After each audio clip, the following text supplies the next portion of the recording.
ఇంతకుముందు వీడియోలో మనం fluid coupling and then torque converter దాని యొక్క కన్స్ట్రక్షన్ అండ్ ఆపరేషన్ గురించి తెలుసుకున్నాము. ఈ వీడియోలో ముఖ్యంగా ఒక టార్క్ కన్వర్టర్లో అనేటువంటిది బేసిక్గా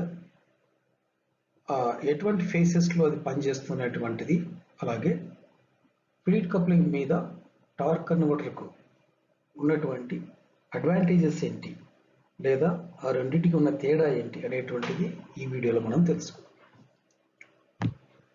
this is the torque converter. ఇంతకుముందు మనం చూపించినట్టుగానే ఇంజిన్, టార్క్ కన్వర్టర్ అసెంబ్లీ కంప్లీట్గా. Okay, transmission input shaft, flywheel rotate అవుతుంది, పంప్ హౌసింగ్ రొటేట్ అవుతుంది, పంప్ కూడా రొటేట్ అవుతుంది. పంప్ రొటేట్ అయినప్పుడు ఇందులో ఉన్నటువంటి ఆయిల్ పంప్ ద్వారా ఆయిల్కు ఒక సెంట్రిఫ్యూగల్ యాక్షన్ వచ్చేసి ఆ సెంట్రిఫ్యూగల్ ఫోర్స్తో టర్బైన్ బ్లేడ్స్ను హిట్ చేసిన దానివల్ల టర్బైన్ కూడా రొటేట్ అవుతుంది. ఆ టర్బైన్ నుంచి విడుదలయ్యేటువంటి ఆయిల్ ఒక ప్రత్యేకమైనటువంటి పాత్లో స్టేటర్ ద్వారా వెళ్ళబడి మళ్ళీ పంపు వెయిన్స్ బ్యాక్ సైడ్ తగిలి ఒక అడిషనల్ ఎనర్జీని ఇవ్వడం జరుగుతుంది.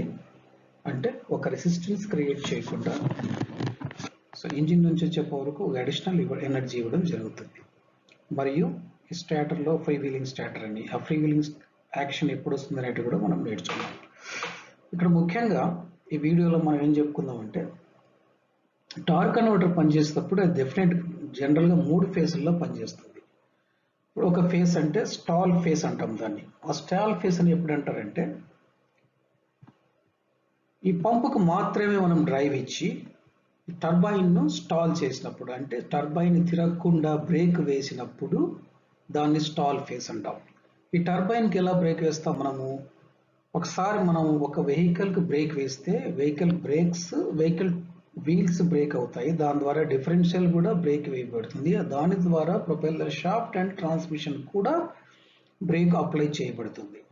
అలాగే ట్రాన్స్మిషన్ ఇన్పుట్ షాఫ్ట్ ద్వారా ఇక్కడ ట్రాన్స్మిషన్ ఇన్పుట్ షాఫ్ట్ టర్బైన్ హబ్కు కనెక్ట్ అయి ఉంటుంది స్ప్లైస్ ద్వారా, కాబట్టి టర్బైన్ కూడా బ్రేక్ అవబోతుంది. అంటే ఒక వెహికల్కి మనం బ్రేక్ అప్లై చేసి ఇంజిన్ రైజ్ చేసినప్పుడు పంపు రొటేట్ అవుతుంది, కానీ ఈ బ్రేకింగ్ ఎఫెక్ట్ వల్ల టర్బైన్ రొటేట్ అవ్వదు.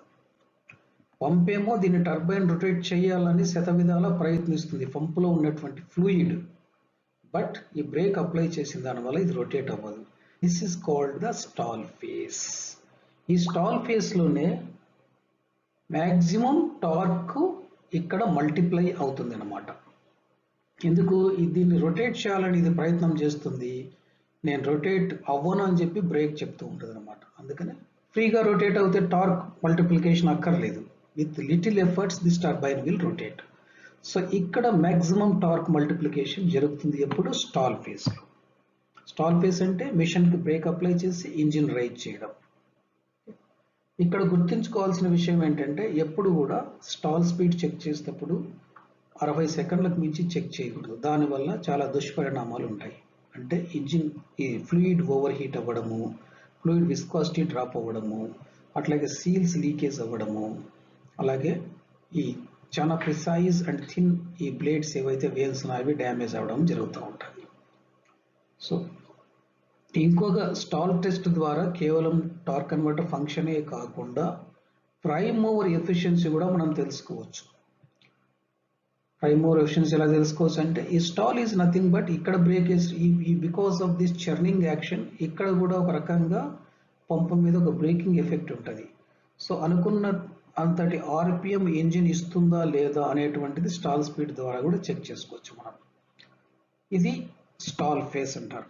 Next phase is the acceleration phase.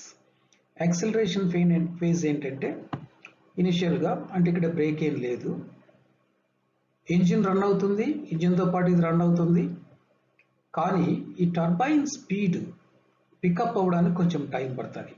Engine RPM rise అవుతూ ఉంటుంది, పంప్ ఆర్పిఎం తిరుగుతూ ఉంటుంది, కానీ టర్బైన్ ఆర్పిఎం ఇంకా ఈ స్టేజ్కి రాదు, దీనికంటే తక్కువగా ఉంటుంది. ఇది యాక్సిలరేషన్ ఫేజ్ అంటారు. యాక్సిలరేషన్ ఫేజ్లో ఏమవుతుందంటే, యాక్సిలరేషన్ ఎక్కువ అయ్యే కొద్దీ టార్క్ మల్టిప్లికేషన్ డ్రాప్ అవుతూ వస్తుంది. స్టాల్ స్పీడ్లో ఎక్కువగా స్టాల్ ఫేస్లో ఎక్కువ టార్క్ ఉంటుంది, మ్యాక్సిమం టార్క్ మల్టిప్లికేషన్ ఉంటుంది. ఎప్పుడైతే తిరగడం మొదలు పెడుతుందో with this force of the hydraulic fluid, so ఆ టార్క్ మల్టిప్లికేషన్ డ్రాప్ అవుతూ వస్తుంది. ఏ టైంలో అయితే ఈ turbine speed pump speed achieve అవుతుందో ఆ స్టేజ్ని థర్డ్ ఫేజ్, కప్లింగ్ ఫేజ్ అని చెప్పి అంటాం. Stall phase, when the turbine is applied the brake on the turbine or the vehicle and raise the engine, that is stall phase, where the maximum torque multiplication takes place. Then the acceleration phase, as you accelerate the engine, పంపు తిరుగుతూ ఉంటుంది, turbine కూడా తిరుగుతూ ఉంటుంది, కానీ ఈ turbine speed పంపు speed reach అవ్వడానికి కొంచెం time పడుతుంది. ఆ గ్యాప్ను మనం యాక్సిలరేషన్ ఫేజ్ అంటాం. యాక్సిలరేషన్ ఫేజ్తో యాక్సిలరేషన్ పెరిగే కొద్దీ టర్బైన్ స్పీడ్ ఇంక్రీజ్ అయ్యే కొద్దీ టార్క్ మల్టిప్లికేషన్ డ్రాప్ అవుతూ వస్తుంది. అనదర్ ఫేజ్ వచ్చేసేసి ఒక కప్లింగ్ ఫేజ్, అంటే ఎప్పుడైతే టర్బైన్ స్పీడ్ పంప్ స్పీడ్ రెండు ఏకమైనాయో same అయినాయో it becomes a simple fluid coupling. This is called the coupling phase. ఇక టార్క్ కన్వర్టర్ యొక్క టార్క్ మల్టిప్లికేషన్ వాల్యూస్ ఎలాగ ఉంటాయి, దాని ఎఫిషియన్సీ ఎలాగ ఉంటుందంటే మ్యాక్సిమం ఎఫిషియన్సీ మనకి ఎప్పుడు వస్తుందంటే యాక్సిలరేషన్ ఫేజ్లో వస్తుంది. ఎందుకంటే డ్రైవ్ కూడా వెళ్ళాలి కదా. The main purpose of the torque converter is to send the power to the transmission. So acceleration ఫేజ్లో మ్యాక్సిమం ఎఫిషియన్సీ వస్తుంది. స్టాల్స్ ఫేజ్లో ఎఫిషియన్సీ ఉండదు, because it will be stopped. అట్లంటే ఫ్లూయిడ్ కప్లింగ్ ఫేజ్లో కూడా అంత ఎఫిషియన్సీ ఉండదు, it will become simple fluid coupling. Maximum efficiency మనకు డ్యూరింగ్ యాక్సిలరేషన్ ఫేజ్లో ఉంటుంది. Maximum amount of torque multiplication produced by any torque converter will be depending on its size and the geometry of these fins of this pump, turbine and as well as the stator. అట్లాగే maximum torque multiplication value కూడా stall టైంలోనే ఉంటుంది. Next, జనరల్గా automotive ఇండస్ట్రీలో వాడేటువంటి torque converters యొక్క torque multiplication ఏ విధంగా ఉందంటే 1.8:1 నుంచి 2.5:1 దాకా ఉంటుంది. అదే టార్క్ కన్వర్టర్స్ వేరే ఇండస్ట్రీస్లో, అంటే లోకోమోటివ్ ఇండస్ట్రీస్ కానీ వేరే ఇండస్ట్రీస్లో వాడే టార్క్ కన్వర్టర్స్కు దాదాపుగా 5:1 టార్క్ మల్టిప్లికేషన్ రేషియో ఉంటుంది.